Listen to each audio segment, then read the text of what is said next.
In a small, serene village, nestled between rolling green hills and a gentle, flowing river, there lived a young man named Kato.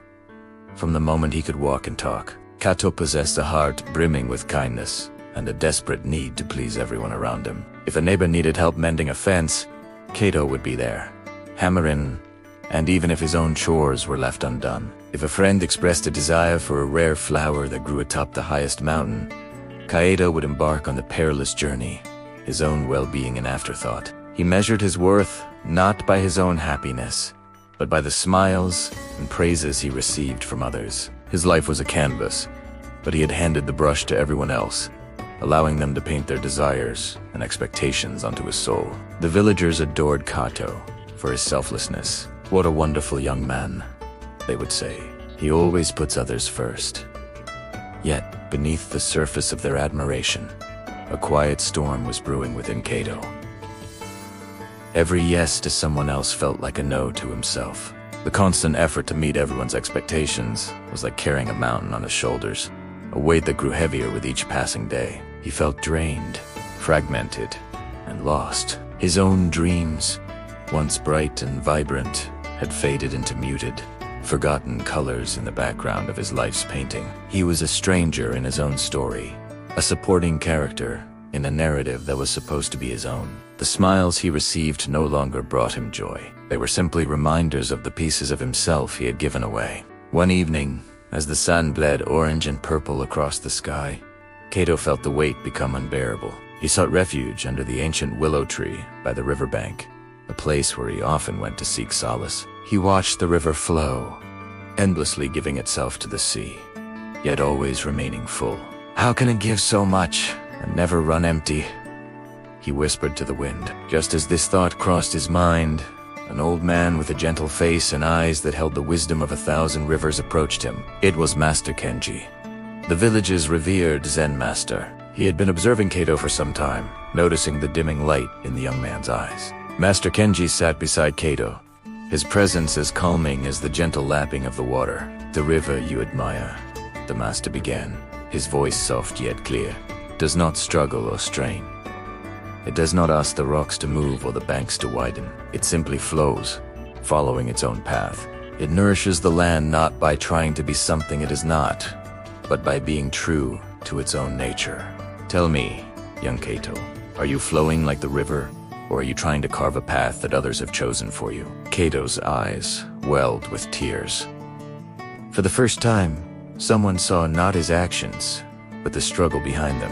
He confessed his exhaustion, his feeling of being an empty vessel filled only with the desires of others. Master Kenji listened patiently, a compassionate smile gracing his lips. When Kato finished, the master picked up a small, smooth stone from the riverbank. "Imagine this stone as your life, your energy, your spirit," he said, placing it in Kato's palm. "Every time you say yes to someone without first listening to your own heart, you are giving away a piece of this stone. You hand it over, hoping their gratitude will fill the void. But what you are left with is a smaller, lighter stone, until one day you might find you have nothing left at all." He then gestured to a nearby bamboo grove, its tall stalks swaying gracefully in the evening breeze. "Look at the bamboo," he continued. "It is strong, yet it is flexible. It bends with the wind, but it does not break. It is deeply rooted in the earth, in its own foundation. It does not try to become an oak tree to please the forest. It finds its strength in its own unique nature."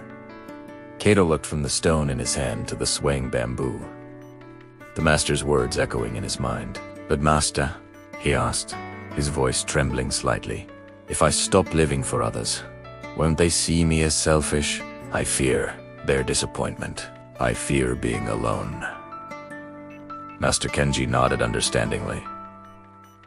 "This is a common fear," he explained. "It is the K of what will they think? But true generosity, Kato, does not come from an empty cup.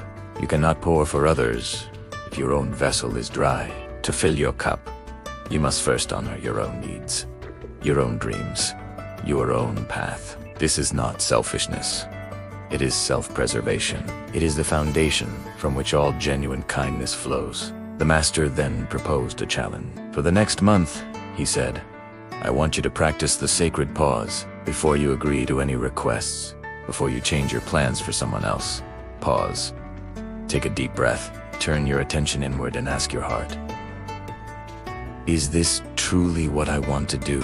Does this align with my own path and my own well-being? Listen to the answer that arises from your own inner silence, not from the noise of others' expectations. It'll be difficult at first. Your old habits will pull at you like a strong current, but with each pause, you will reclaim a piece of your stone. You will strengthen your roots, like the bamboo. Kato agreed, his heart a mix of fear and newfound hope. The first few days were a struggle. When a neighbor asked him to help repair a roof, during the one afternoon Kato had set aside for his neglected passion, painting, the yes was on the tip of his tongue. But he remembered the master's words. He paused. He took a deep breath. He felt the conflict within him, the desire to please versus the deep yearning to pick up his brush. With a respectful but firm voice, he said, I would be happy to help you, but I am unable to do so this afternoon. Perhaps we can find another time that works for us both. The neighbor was slightly surprised, but simply nodded and found someone else. Kato felt a jolt of anxiety, but it was quickly replaced by a profound sense of relief, a feeling of taking back a small piece of himself. As the weeks went on, the sacred pause became more natural. Kaito learned to say no with grace and kindness, not as an act of rejection, but as an act of self. He explained his own needs without apology. To his surprise, the world did not fall apart. Some people were initially taken aback, but most respected his honesty. His true friends, those who valued him for who he was and not just for what he did for them, supported his change. He discovered that by setting boundaries, he was not building walls, but rather creating a garden where his own well-being could finally blossom.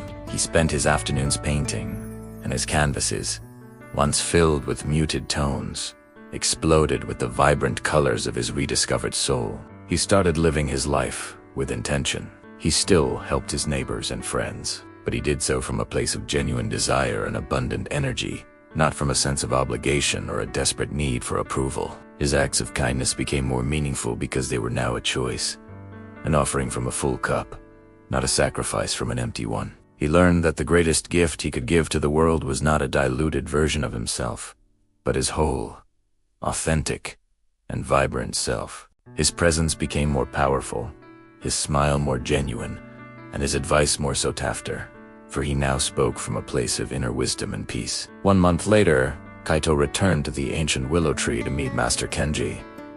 He looked different. The weight on his shoulders was gone, replaced by a quiet confidence. His eyes, once clouded with exhaustion, now sparkled with life.